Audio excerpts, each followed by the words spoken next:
Shalom, shalom a todos, a todas. Shalom, shalom. Ok, ¿todo bien la pantalla?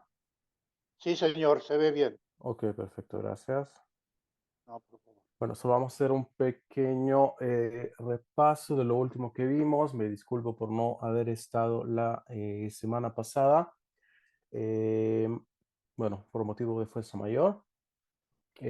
Vamos, Hashem, estamos de vuelta y Em, con la ayuda de Hashem, en esta clase terminamos de ver en general acerca del procedimiento sacrificial, sus pasos y algunas leyes concernientes a cada uno de los distintos pasos y elementos del servicio sacrificial. Eh, Quise haber terminado la semana pasada, pero lamentablemente no pudimos. Quería darles algo de Rosh Hashanah y el templo, pero bueno, Bezrat Hashem, más adelante seguiremos estudiando, desde luego. Y importante recordar que la fiesta de Rosh Hashanah es dentro del calendario hebreo, una fiesta que recae sobre la luna nueva. Generalmente tenemos las fiestas en el calendario hebreo, las tenemos en luna llena, como la de la Pascua, Pesaj y la fiesta de también en Sukkot, que empieza también con luna llena. Sin embargo, esta fiesta Dafka es una fiesta de luna nueva y por esa peculiaridad de ser en Rosh Hodesh, una fiesta de Rosh Hodesh, la fiesta del Rosh Hodesh de Tishrei, eh, es que se da el asunto de 2 días y no de un día de Yom Tov, sino que 2 días seguidos en los cuales hacemos exactamente los mismos procedimientos y los rezos que se hacen especiales para Rosh Hashanah. Lo hacemos los 2 días seguidos al comienzo del mes de Tishrei. Em, que quería comentarles acerca del mes relacionado con el templo. El mes de Tishrei es el mes que pertenece a la tribu de Efraim.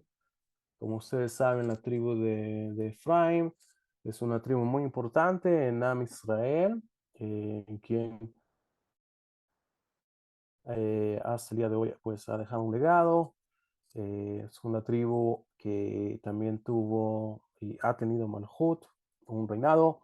El reino del norte estuvo bajo la cabeza y el auspicio de la tribu de Efraim y su sede también estaba en la ciudad principal de esta tribu, que es Shechem, la ciudad de Shechem, una ciudad muy histórica que tiene mucha historia que podemos recapitular desde el libro del Génesis, del libro de Bereshit en la Torá, y pues hasta el día de hoy pues tenemos una historia y un legado en esta ciudad. Hubo un reino en el norte, como ustedes saben, cuando el reino se dividió, luego que el rey Shlomo eh, ya no estaba, pues el reino se dividió como plan divino. El reino se divide en dos, el reino del sur con Judá a la cabeza, Benjamín, Leví, Jerusalén y el templo como centro espiritual del reino de Judá y desde luego como centro espiritual de todo el pueblo judío. Sin embargo, al ocurrir este cisma entre ambos reinos, el reino del norte con Efraim a la cabeza, ocurren una serie de eventos que ustedes pueden leer a lo largo del Tanaj con Jeroboam ben Nevat, el primer rey que surge de este reino emergente del norte, se empiezan a crear una serie de cambios y eventos que llevaron a la separación eh, parcial, podemos decir, de cierta parte del pueblo y su templo, que es Jerusalén, y la ciudad que representa a todas las tribus. Eh, bueno, importante mencionar, además de hechos que ustedes pueden leer en la Biblia y que algún día podríamos tocar un poco, ya que son cosas muy importantes, es que la tribu de Efraim es la tribu que está representada en este mes de Tishrei. em, y como ustedes saben también, Efraim es la cabeza del campamento occidental que viajaban en el desierto. Estaban los hijos de Israel, son los hijos de Rachel, y menos son los que se ubican en el occidente, de acuerdo como lo leemos en la Torá, en la parasha de Bamidbar. Vemos como los hijos de Rachel y menos están ubicados en el occidente del campamento, en el desierto, con Efraim a la cabeza. Tenemos a Menashe que le sigue y Benjamín, los dos hijos de Yosef, y Benjamín, el segundo hijo de Rachel y Meno. Qué importante, qué importancia tiene esto. Como estudiamos en la clase de los 4 puntos cardinales, el principio fundamental que nos dice que la Shekhinah se encuentra en el occidente, y como ustedes pueden ver, también la misma ubicación del Kodesh HaKodashim es hacia el occidente, justamente colindando y en vecindad cercana con los hijos de Rachel y Meno, con Efraim y con Menashe y con Benjamín. Hay una importancia muy profunda respecto a esto, que uno, en que la Shekhinah se encuentre siempre hacia el occidente y que sea el occidente justo donde están ubicados los hijos de Rachel y Meno. Pueden ver también ustedes en la historia y el relato de Bereshit cómo el patriarca mismo, Jacob, estableció su tienda y tenía su cama de manera permanente en la tienda de Rachel, que probablemente estaba ubicada hacia el occidente, hacia donde está la Shejinah. Ahí es donde estaba la tienda de Rachel y Menú, la madre de toda Israel. Y es de esta forma como el patriarca tenía esta relación íntima con la Shejinah, y desde luego con Rachel Imeno, la esposa amada del patriarca. ¿Qué más importante? Recalcarles acerca de los hijos de Rachel Imeno. Eh, la tribu de Efraim es una tribu que la cualidad de esta tribu es la Emet, la verdad, y esta tribu representa el fundamento, el Yesod. Como ustedes saben, también en Kabbalah se menciona que Yosef Atzadik está representado, y su raíz espiritual está en la Sefirah de Yesod, el fundamento.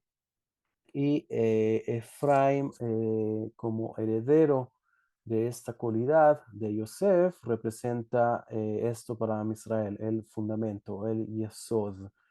Y ¿a qué quiero unir con todo esto que estoy diciendo? Que el primer templo del rey Shlomo, cuando él lo inauguró, justamente él lo inauguró en el mes de Tishrei. Lama, ¿por qué? Dafka por estos conceptos que les acabamos de compartir, estos y otros conceptos todavía más profundos acerca de Efraim, el Yesod, el fundamento, la verdad, la cualidad de la verdad que representa esta tribu como un estandarte, como una unidad, como una cualidad. Y como estudiamos al principio de estas clases, el templo, desde luego, tiene que estar basado y fundamentado en la verdad y sobre un fundamento sólido, estable y firme, pleno y perpetuo. Y es por eso que el rey Shlomo decidió inaugurar el primer templo en el mes de Tishrei, el mes que representa la tribu de Efraín. ¿Qué pasa en el Tanaj? ¿Por qué ustedes entonces con todo lo que yo les estoy diciendo leen exactamente cosas que no son consistentes a lo que estamos diciendo en la Biblia? ¿A qué me refiero? Como ustedes saben, lamentablemente nos relata la Biblia, el Tanaj, lo que provocó, toda la caída que provocó los distintos actos y errores que cometieron los reyes del norte, como nos comenta una tras otra vez el Tanaj. Los reyes del norte hicieron cosas no agradables ante Hashem y tenemos este tinte un tanto negativo de lo que sucedió con este reino del norte, ya que leemos a través de los lentes del Tanaj, tenemos este tinte un tanto negativo acerca de lo que ocurrió con el reino del norte, ya que fueron reyes que no necesariamente seguían el camino de Hashem y eventualmente entraron en un ciclo vicioso de errores y transgresiones que eventualmente terminaron con la caída del reino del norte, allá por el 700 y algo, antes de la era común. Y tenemos también profecías y reprimendas bastante fuertes en el libro de Isaías en contra de la aristocracia de Efraín, a quien se le compara con personas que toman vino y que quienes hicieron fiesta e hicieron cosas incorrectas con el Malhut y con todo lo que se les entregó. Eh, Importante hacerles ver también la otra parte de la moneda, que el reino del norte con Efraín fue un reino que fue muchísimo más grande que el reino de Judá, en el sentido, tenían más territorio, tenían más tribus, tenían un ejército mucho más grande y desde luego tenían una economía mucho más grande que con respecto a Judá, que era un reino más pequeño, tenía muchas menos personas y desde luego el poder militar y económico era menor que lo que fue el reino del norte. Eh, ¿Cómo es entonces que siendo un reino más grande económicamente, militarmente que el reino de Judá, Judá de hecho pagaba un doble impuesto eh, al rey de Asiria para que protegerse tanto de un ataque de este reino como de un ataque mismo de su un reino hermano, el reino de Israel? Judá pagaba el doble de impuesto.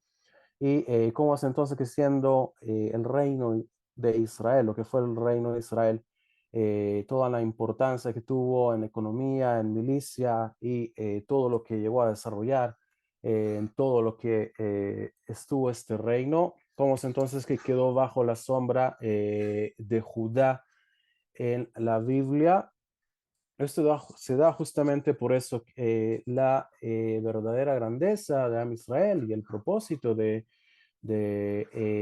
pueblo judío es presentar al creador en el mundo y servirle por medio de la Torá y de los mandamientos, cosa que no se vio muy bien reflejada con el reino del norte, y es por eso, por esta razón, que quedó bajo la sombra del reino de Judá, a pesar de ser un reino más pequeño, y de esta forma es lo que podemos apreciar en la Biblia acerca de estos dos reinos.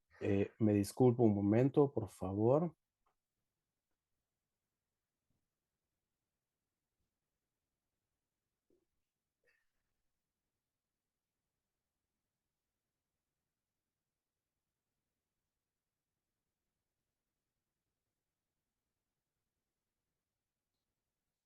pasa, hijo?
Hola, me disculpan la molestia.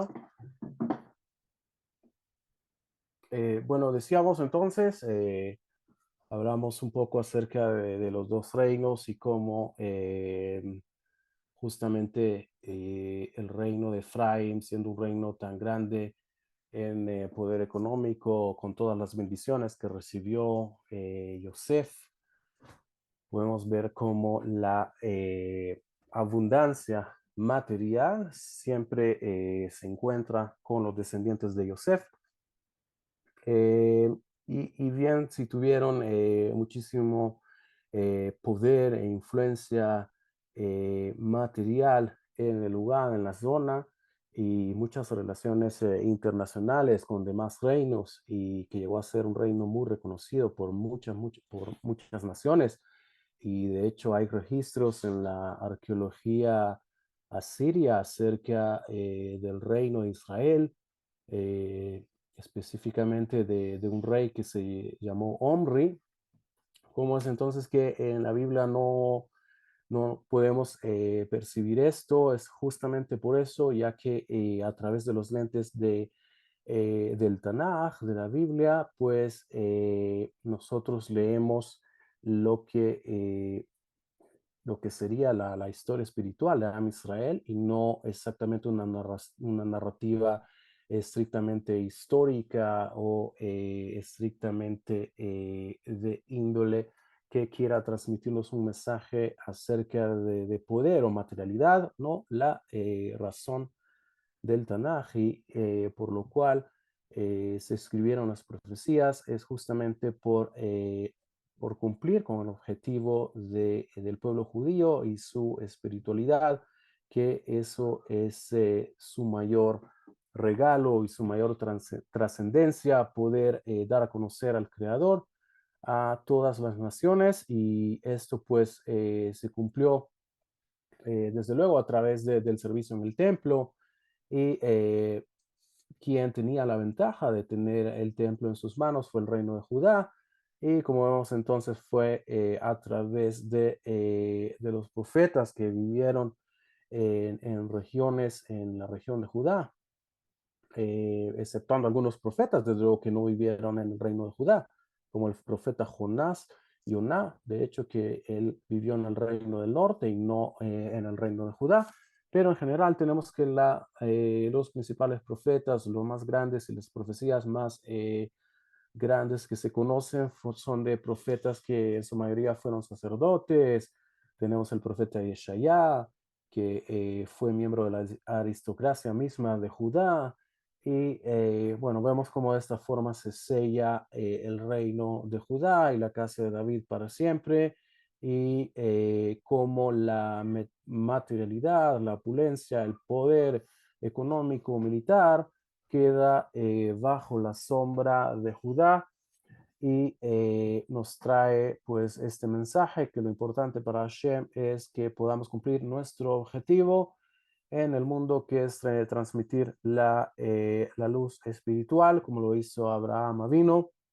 Y es de esta forma entonces como el reino del norte queda bajo la sombra de Judá.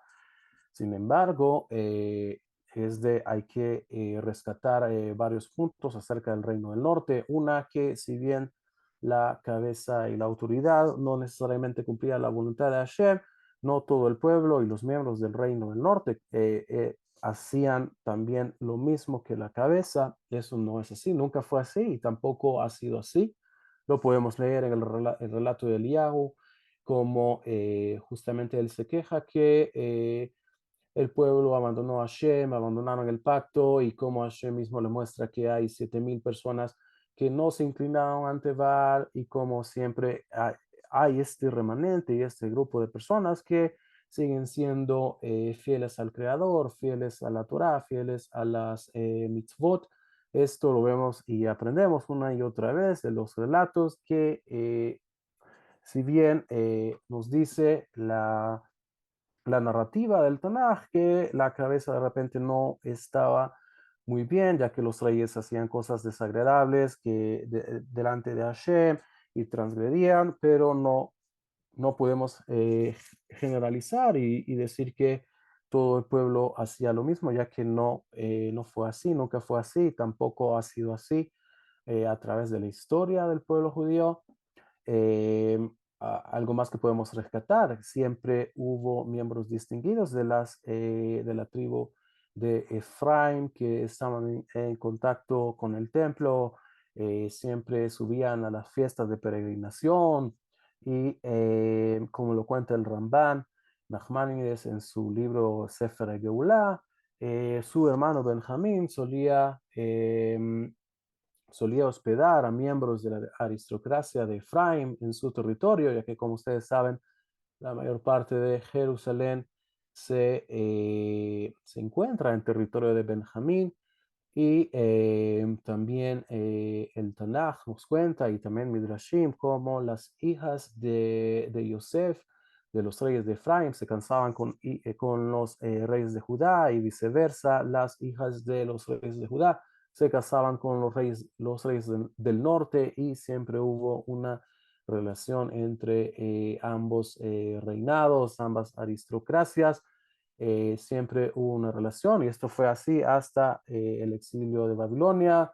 Nos trae también el Ramban en su Sefer Ageulah, nos dice cómo miembros de la aristocracia de Efraim emigraron al reino de Judá una vez que supieron, desde luego, por medio de las profecías y de la caída, de la degradación y el detrimento moral del reino del norte, se sabía que ya iban a ir al exilio. Muchos miembros, no solo de la aristocracia de Efraim, emigraron hacia el reino del sur, sino que muchos también miembros de todas las demás tribus que pertenecieron al reino del norte también migraron hacia el reino del sur antes de que fueran exiliados y es como el día de hoy también étnicamente tenemos miembros teóricamente de todas las tribus de Israel en lo que se conoce hoy como pueblo judío, si bien la palabra judío viene de Judea, que solamente se refiere al área del antiguo reino de Judá, del reino del sur. Tenemos entonces evidencias arqueológicas e históricas de cómo hubo migración de personas del reino del norte hacia el reino del sur y cómo hoy entonces tendríamos de las personas, miembros de las distintas tribus y desde luego miembros de la aristocracia de Efraim entre nosotros hoy en día y eso lo pueden ver ustedes hoy en la historia moderna del Estado de Israel, como filántropos y personas que tienen muchísimo dinero han ayudado al establecimiento del Estado moderno de Israel. No nos sorprendería de que algunas, si no muchas de estas personas y grandes filántropos con muchísimo dinero fueran miembros fueran descendientes de Yosef, a quien se le dio básicamente toda la materialidad en su mano. Es algo que ustedes pueden ver representado con el toro, pueden ver hoy en día como en Nueva York, en el Wall Street hay una imagen de un toro que tienen ahí una especie de estatua que representa la economía y de hecho en economía el toro es una imagen que representa la abundancia y el desarrollo económico. Pueden ver entonces cómo la materialidad misma está puesta en manos de Yosef, de sus descendientes, y cómo hoy en día descendientes de Yosef siguen estando presentes y entre nosotros, y Yosef sigue viviendo, como nos relata el libro de Génesis: oh, Yosef Hay, Yosef todavía vive, y eso es así.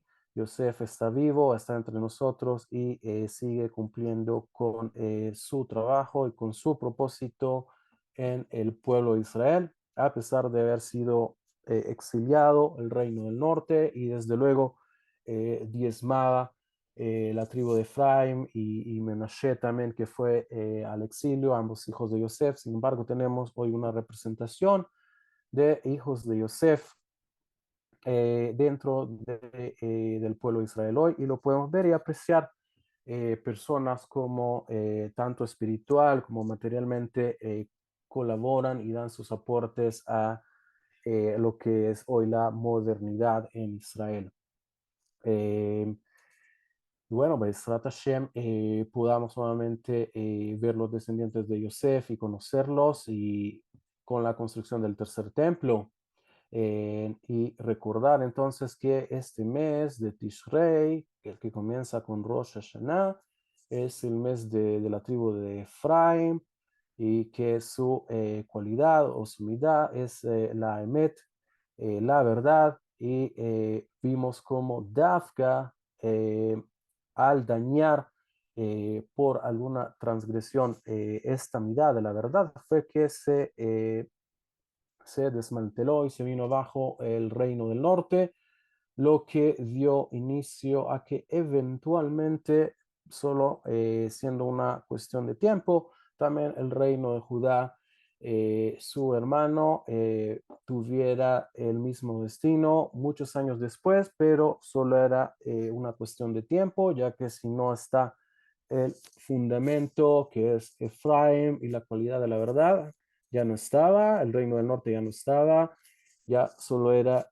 cuestión de tiempo también que su hermano Judá y el reino del sur eventualmente cayeran también, como así pasó, como fue así en la historia, ya que ambos reinos tienen una relación espiritual íntima entre uno y el otro, y lo que sucede a uno también afecta sobre otro. Lo pudimos ver a través de la historia, y vemos cómo eventualmente la caída de uno produjo la caída del segundo. Bueno, con respecto al procedimiento sacrificial, pues habíamos visto la última clase acerca de los pasos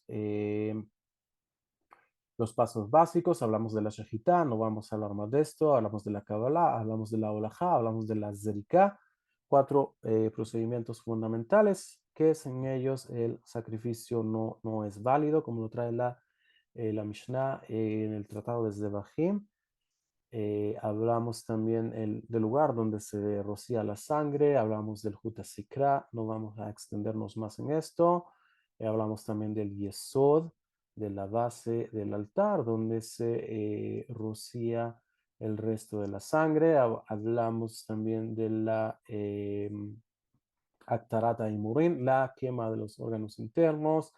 Hablamos de la ingestión de la carne, la agilá.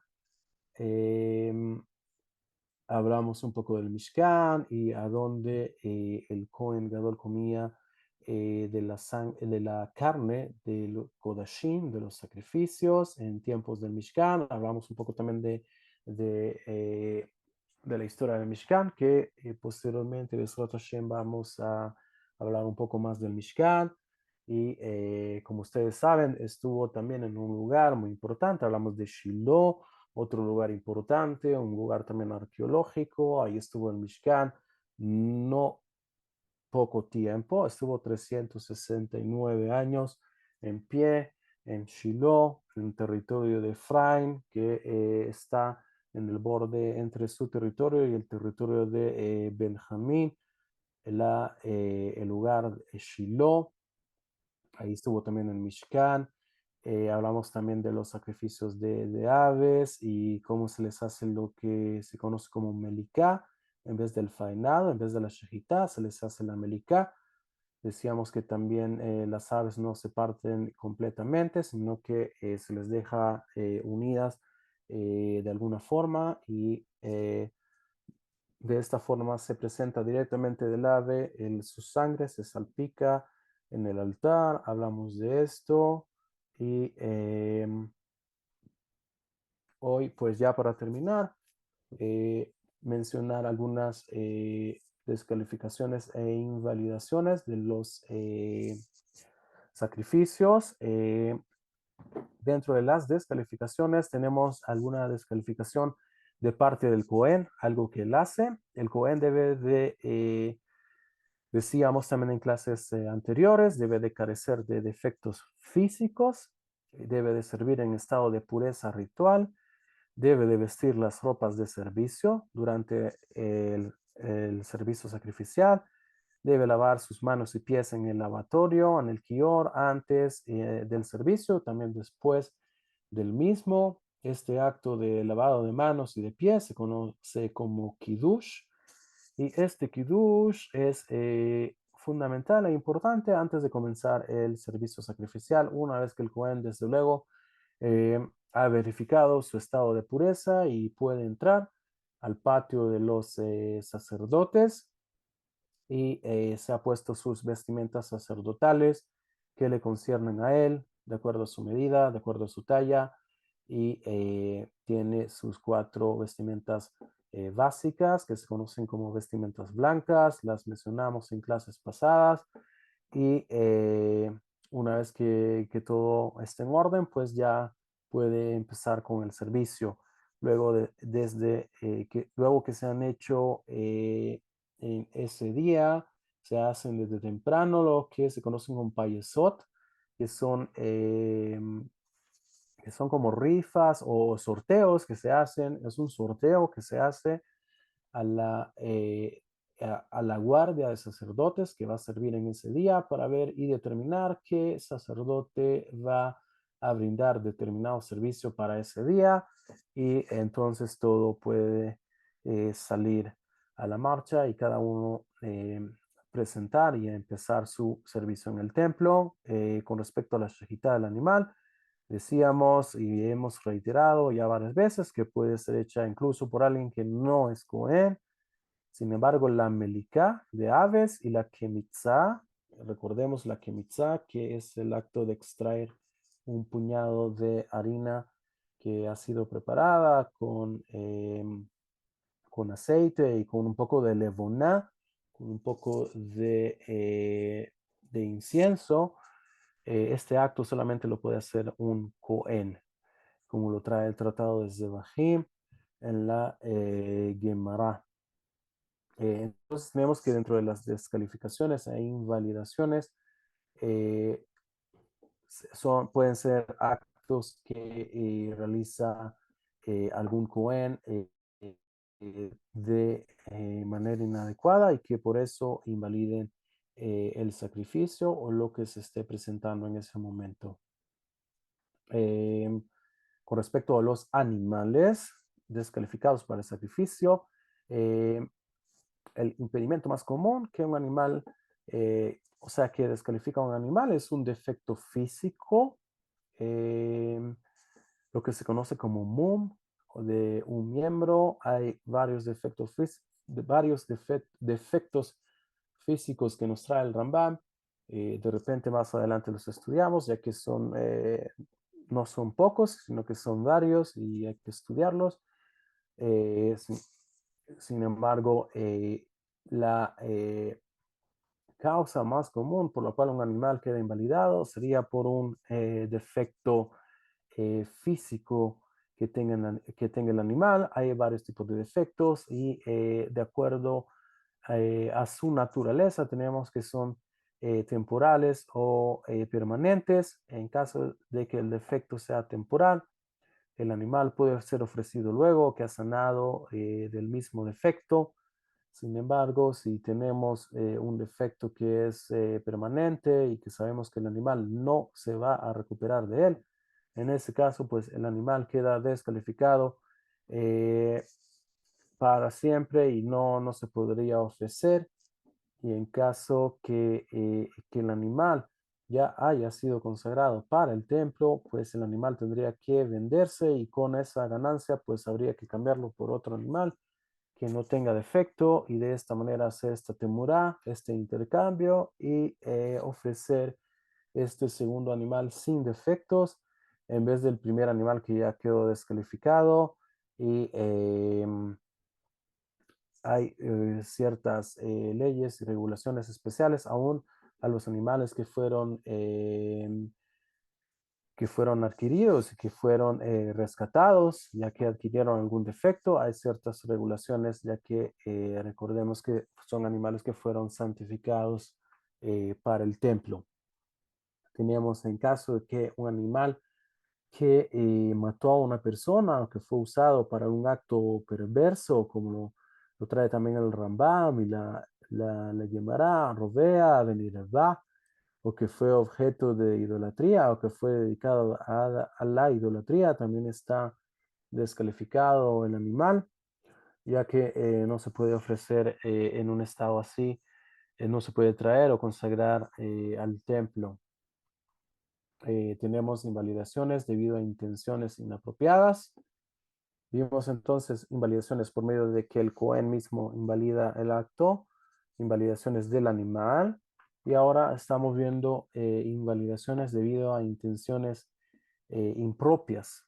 Algunas intenciones impropias invalidan el sacrificio, incluso si el procedimiento fue hecho correctamente, toda su parte técnica fue hecha correctamente.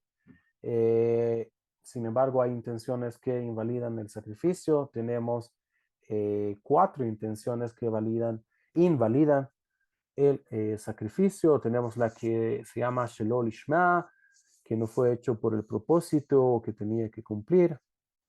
Por ejemplo, en caso que se haya ofrecido una olá, una ofrenda olá por ofrenda shelamim, se completa todo el procedimiento, incluso se come la carne, pero quien lo trajo no cumple su obligación de, en este caso, haber presentado shelamim, sacrificios de paz, que son los que se traen en las 3 fiestas de peregrinación, recordando que en la fiesta de Pesach no es obligatorio traer shelamim, solamente la obligación es traer el Corban Pesach y traer el Corban Shelamim, la ofrenda de Shelamim en Pesach no es mandatorio, no es de carácter obligatorio, sin embargo, para Shavuot sí es obligatorio y para Sukkot, desde luego que es obligatorio.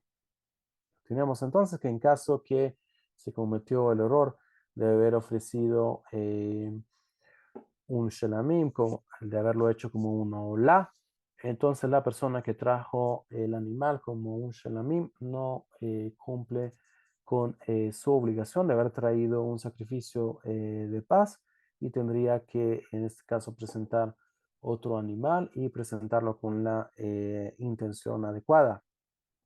En caso que sea un hatat o el Corban Pascual, si fue hecho con la intención de haber hecho otra clase de sacrificio, queda completamente inválido. Y, y vean que lo delicado con respecto al Corban Pesach, ya que quien no trae el Corban Pesach recibe castigo de caret, y entonces hay que asegurarse que al traer el animal, eh, a cerciorarse de que se haga el procedimiento correcto para el sacrificio correcto, en el momento correcto, de la forma correcta y con todas las especificaciones correctas para determinado sacrificio, en este caso un corbán pascual, un corbán pesaj, de que se haya hecho correctamente. Recordemos que no se le pueden quebrar los huesos, solamente se mata el animal, se le extrae eh, su sangre, sus órganos internos, sin embargo no es desmembrado en partes y así se le entrega a la persona para que esa misma noche dentro de las murallas de Jerusalén lo coma asado y lo coma en un estado de pureza y lo coma antes de la medianoche. Tenemos entonces la segunda intención inadecuada que invalida un sacrificio, shelo leshem be'alim.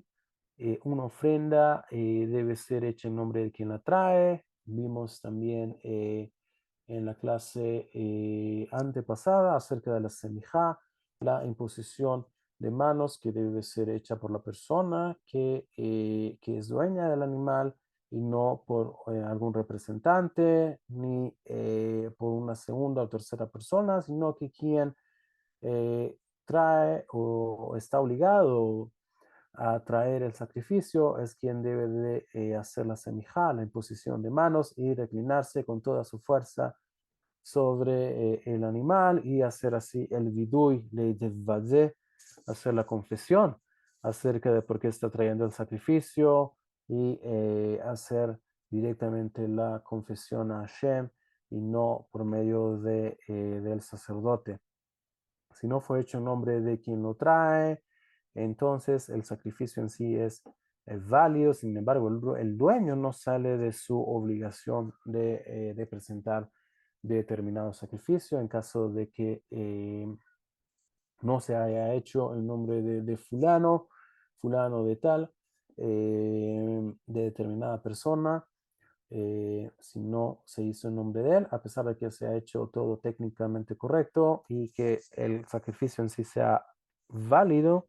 Sin embargo, si no se hizo pensando que era el sacrificio de determinada persona, pues la persona en particular no sale de su obligación. En caso de Hatat, de Corbán por el pecado y el sacrificio pascual, quedan invalidados por completo. Recordemos que tanto el Hatat como el sacrificio pascual deben de ser presentados también en el caso del sacrificio pascual por un grupo familiar o clan tribal o un grupo de personas que presentan el sacrificio. Entonces no solo es uno, sino que son varias personas que están involucrados. En el caso de Hatat, recordemos que la ofrenda por el pecado es una ofrenda privada, es una ofrenda particular, un individuo particular trae una ofrenda hatat por el pecado, por determinada falta que cometió en un determinado tiempo, en una determinada circunstancia. En general, como hemos dicho, el sacrificio hatat son por intenciones, son por faltas y transgresiones no intencionales. Tenemos entonces sacrificios traídos después del tiempo establecido, lo que se conoce como Hutz Lismanó y lo que se llama Pigul. La Torá establece claramente el tiempo que se debe hacer el rocío de la sangre en el altar, la quema de los órganos internos y la ingestión de la carne. Si la sangre no es aplicada en el altar a tiempo, el sacrificio es inválido. Si los órganos internos no fueron quemados a tiempo, no se deben quemar. Y si la carne no fue comida a tiempo, está prohibido comerla.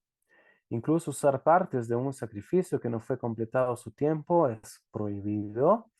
Y si alguien ofreció el sacrificio que ya pasó su tiempo con la intención de rociar la sangre, quemar los órganos y comer su carne, el sacrificio es inválido y se convierte en pigul, o sea, un sacrificio que es ya rechazado, como lo trae la Mishnah en Zebahim, y su carne está prohibida y quien la coma es penado con caret, como lo trae el libro de Vaikra, capítulo 7, verso 18, y la Gemara en el Tratado de Zebahim, página 29, cara A. Vemos entonces la restricción severa de comer alimentos sacrificial que ha sido rechazado o es inválido, lo que se conoce como pigul. Comer pigul es penado con karet. Cada parte del sacrificio tiene su tiempo límite de ser ofrecido. La sangre debe ser ofrecida antes del anochecer del día en que fue faenado en el animal. En ese mismo día, su sangre tiene que ser presentada en el altar. Los órganos internos deben de ser ofrecidos antes del amanecer del día siguiente. La carne debe ser comida al tiempo establecido para cada tipo de sacrificio. Lo discutimos en clases pasadas, cuándo debe ser consumida la carne de los shelamim, del hatat, etcétera.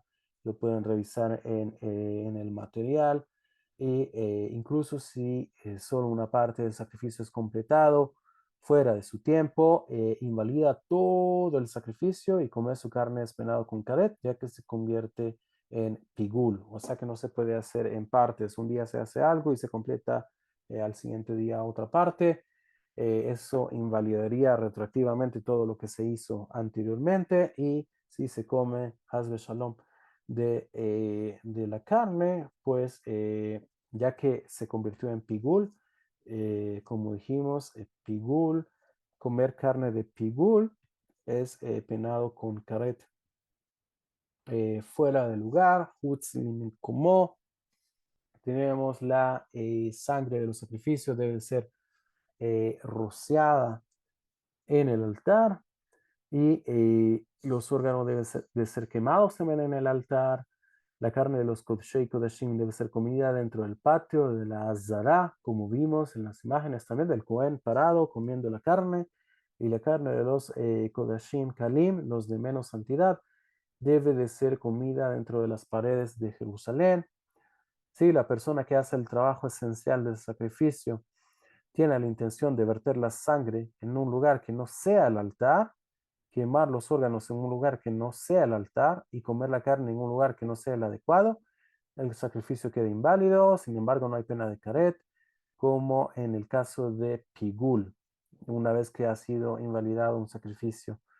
Es de importancia mencionar también que la mera intención de hacer esto, aunque en la práctica no lo haya llevado a cabo, también invalida el sacrificio, con solo la intención que un sacerdote haya tenido de hacer algo fuera de su lugar, invalida pues el sacrificio, aunque en la práctica, en el acto mismo no lo haya hecho, simplemente lo pensó. Sin embargo, el haber pensado algo inadecuado para determinado sacrificio, invalida al mismo. Tenemos invalidaciones de partes del sacrificio, no de todo el sacrificio, sino que solo partes de él. Hay tres formas en que partes del sacrificio pueden quedar inválidas sin necesidad de que todo el sacrificio quede inválido, como salir del lugar donde debe ser ofrecido, y yotze. La sangre queda inválida si es sacada del patio de la azara, del patio de los sacerdotes. Lo mismo ocurre con los órganos. Si ambas partes del sacrificio son sacadas del área, ya no pueden ser usadas, ya no pueden regresar adentro tampoco. Sin embargo, esto afecta solo la parte que es sacada, no el resto del sacrificio. Y si la carne es sacada del lugar de donde tiene que ser comida, la carne queda prohibida para consumirla. Eh, otro inyan que es muy concerniente a lo que es el servicio sacrificial, que es lo de tumá, impureza. Si la sangre de los órganos se volvieron impuros, por alguna razón quedan inválidos y ya no pueden ser usados, desde luego, sangre impura ya no puede ser usada, ni algunos órganos que entraron en contacto con alguna fuente de impureza, los restos que quedan como sobrantes, lo que se llama como el liná, o sea que quedó toda la noche algo ahí, la carne que queda sin comerse como sobrante, se llama notar, la carne sobrante debe ser quemada, como nos trae el tratado de Temurá, comer carne sobrante es penada con karet, como lo trae la Mishnah, Zebahim y la Mishnah también de Kereitot, sangre y órganos sobrantes no pueden ser puestos en el altar nuevamente. Sin embargo, si por alguna razón ya fueron puestos en el altar, los órganos ya no pueden ser quitados, dependiendo del caso. A veces sí deben de ser quitados y estos principios se llaman Imalú lo Yardu, Imalú y yardu. Si subieron, no bajan, y si suben, bajan. Son principios que dependiendo de la situación se aplican y se debe determinar si hay que bajar o quitar nuevamente los órganos que fueron puestos en el altar, deben de ser quitados o no.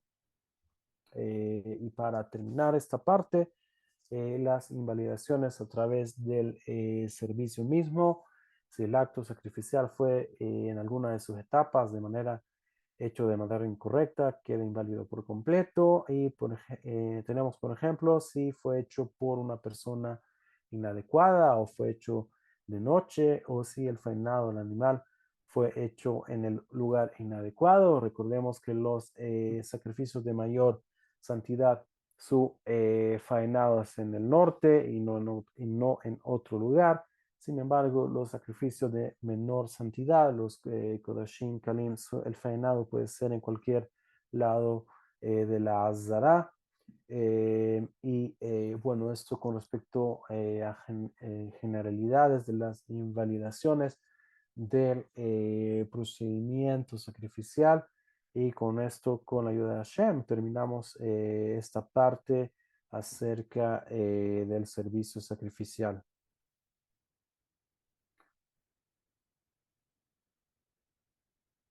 Si hay alguna pregunta.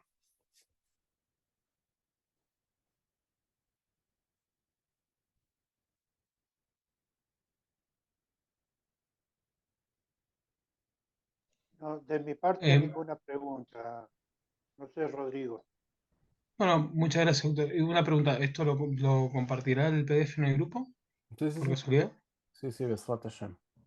Muchas Ah, gracias. bien. De Vale, verdad. gracias. Gracias.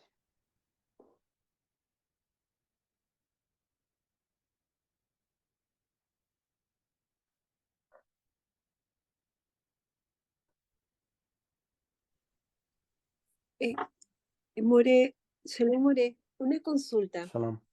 Eh, si cada animal significaba un sacrificio en el templo, en la actualidad, ya si no existen, o sea, no están los templos en pie, ¿cuál es la forma en la cual una persona se purifica de sus pecados? ¿Cuál es la manera de la cual esta persona puede limpiarse, puede acercarse más allá, si es que ya no están los sacrificios? ¿Concluyó la pregunta? Sí, sí, Ok.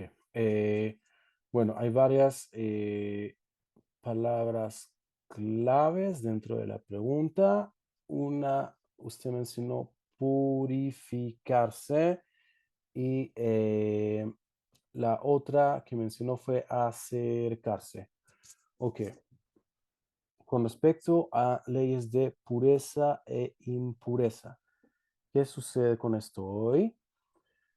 Hoy en día siguen siendo vigentes muchas leyes de pureza e impureza. Lo que sigue siendo menos relevante sería el caso del Metzorá, lo que se conoce como lepra bíblica, ya que la condición bíblica no existe hoy en día, ya que estas lesiones de piel no se volvieron a ver más y nadie las conoce, nadie sabe de ellas. Sin embargo, existen estados de impureza que aún hoy en día siguen existiendo, y de los cuales tenemos que, de acuerdo a la Torá, buscar purificación. ¿A qué me refiero? Tenemos el caso más común, y que hoy en día se sigue practicando las leyes de pureza y se sigue practicando la purificación, es el caso de la mujer nidá. La mujer que tiene flujo menstrual o un sangrado que proviene de su útero, se conoce como una mujer nidá. dentro del marco de leyes de impureza se conoce como una zava. ¿Qué quiere decir una zava? Una mujer que ha tenido por lo menos 3 días consecutivos flujo sangrado uterino que proviene, que su fuente es el útero y que esta mujer experimenta un sangrado y se torna entonces en una mujer nidá. Extremadamente relevante si se habla de una mujer casada, ya que una mujer en estado de nidad es una mujer que está temporalmente prohibida para su marido y no puede cohabitar con él, no puede tener relaciones íntimas con su marido hasta que ha completado su purificación. Esto en caso de purificación. Y es algo que se logra hoy en día contando 7 días limpios. La mujer cuenta 7 días limpios una vez que ya no, que no ve sangrado. Cuenta 7 días limpios y al día séptimo hace inmersión en el mikve y entonces la mujer completa su purificación. Esto con respecto a pureza. ¿Qué pasa con nosotros los hombres? Hay varias situaciones que nos vuelven impuros, como el caso de derramar nuestra simiente, la, la emisión de semen por parte del hombre lo vuelve impuro, como se llaman las leyes de pureza, él es un Baal Keri. Un Baal Keri es una persona, un hombre que ha tenido una emisión seminal y para poder purificarse de eso va al mikve y al anochecer vuelve a estar en estado de pureza. Hay una condición también en el hombre que se conoce como el Zav. El Zav es una persona, un hombre que experimenta flujo uretral. Le voy a poner un caso que incluso hoy en día se ve y se experimenta como esta enfermedad que se conoce como gonorrea, que es una enfermedad bacteriana, una bacteria que se conoce como Neisseria, gonorrea. Esta enfermedad, la gonorrea, incluso hoy en día produce flujo uretral en el hombre, una descarga purulenta de pus, que en términos de impureza de la Torá convierten al hombre en un zav. Y este zav, esta persona es impura, transmite impureza a demás personas y a utensilios, es un av atumá, o sea, es una persona que es una fuente orgánica de impureza que transmite impureza, el zav, y esta persona debe de cumplir una serie de requisitos para poder volver a purificarse y completar su purificación, ya que en estados de impureza es prohibido entrar al templo, ya que hay un castigo de caret por entrar en estado de impureza al templo, sea cual sea la impureza. La impureza mayor, sin duda alguna, ustedes lo saben, lo vamos a ver, Besrat Hashem, lo vamos a estudiar, la impureza por muerto, por contacto por un cadáver de un judío que falleció, ya que es la mayor fuente de impureza, que se conoce como Avi Avot Atumá, es estar en contacto, entrar, alguien que entró en contacto no solo con el cadáver, sino con algunos derivados de ese cadáver, y también por haber estado tal vez bajo techo, sobre un cadáver o partes del cadáver, que se adquiere esta impureza por muerto y cuál es el procedimiento de purificación. Es una semana, en el día tercero y día séptimo, ser rociados con agua, un agua especial que fue consagrada y las cenizas de la vaca bermeja, que Besrat Hashem también la vamos a estudiar. Se hace este rociamiento al tercer y séptimo día de haberse impurificado y al séptimo día que fue rociada la persona se sumerge nuevamente en el mikve, sea hombre, sea mujer, sea pequeños, o sean utensilios, y es hasta el anochecer que ya se considera completamente puro de impureza por muerto. Esto con respecto a procedimientos de purificación. Eh, lo, en la práctica, hoy en día, día a día, lo que usted hace en Netilat Yadayim por impurificación de los sabios, por ley de los sabios, usted hace diariamente Netilat Yadayim para sacar la impureza que queda cuando nos levantamos, queda entonces impureza en las manos y lo que hacemos es removerla de acuerdo a la ley de los sabios. Sin embargo, la idea y la raíz original de la mitzvah está en lo que justo vimos hoy, el kiddush, cuando el sacerdote en el templo santifica, consagra sus manos y pies para poder servir en el templo y entonces lava en el lavatorio sus manos y pies antes y después del servicio, esto como un requisito importante antes de que él empiece a servir en el templo. Esto en el contexto del templo, fuera del contexto del templo, dentro de las leyes de los sabios. Cada uno de nosotros pues hace la netilá cada día en la mañana y luego de ir al servicio y luego de repente de tocar algún objeto impuro también se acostumbra a hacer netilat yadayim por este inyan. Esto en general con respecto a lo de purificación. La siguiente palabra clave que mencionó fue lo de acercamiento. Como hoy en día, si no tenemos sacrificios, ¿cómo entonces podemos apegarnos y acercarnos a Hashem?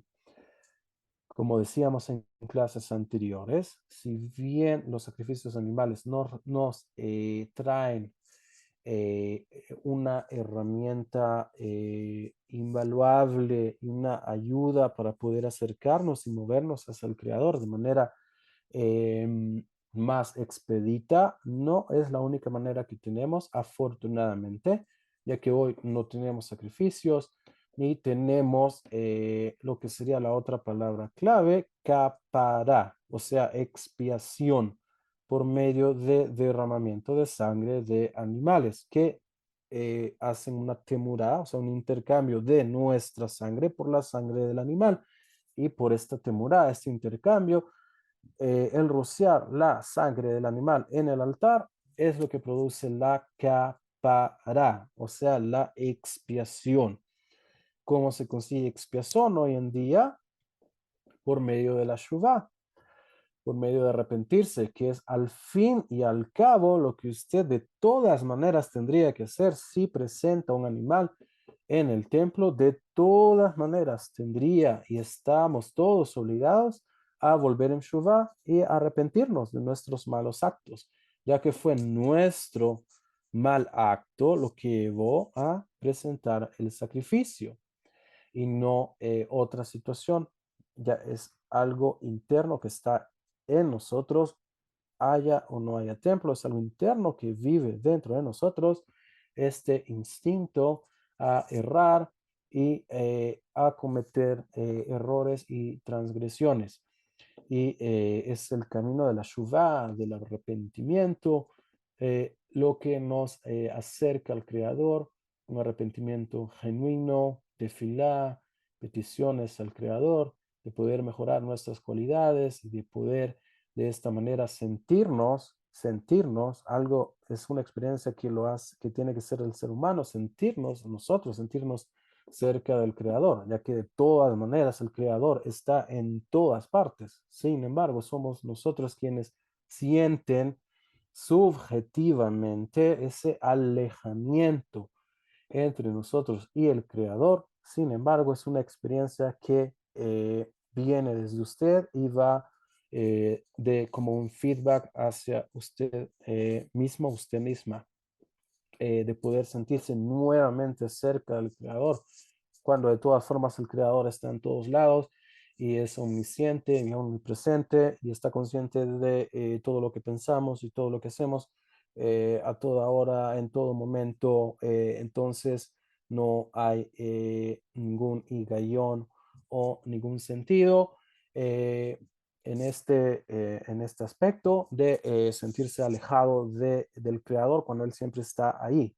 Esta sensación subjetiva nuestra es lo que tenemos que reparar por medio de reparar nuestras midot, nuestras cualidades, y de volver al creador con arrepentimiento sincero, y de esta forma tendremos entonces esa percepción humana de cercanía con el creador.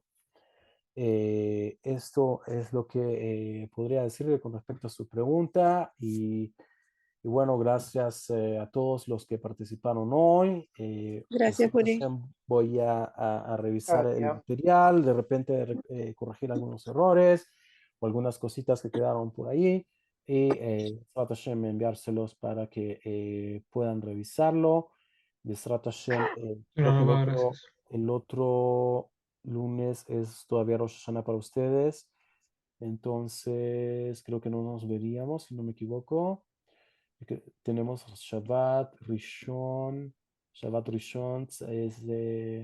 es Rosh Hashanah, acá en Israel termina domingo por la noche. Para ustedes, no creo que ya no van a estar en hack, creo. Bueno, igual vamos a estar en contacto con respecto a la otra semana. Les deseamos todo lo bueno, lo mejor, mucha salud, bienestar, y que Hashem, Todá Rabá. la Shekhinah, siempre las acompañe. Amén. Toda rabá,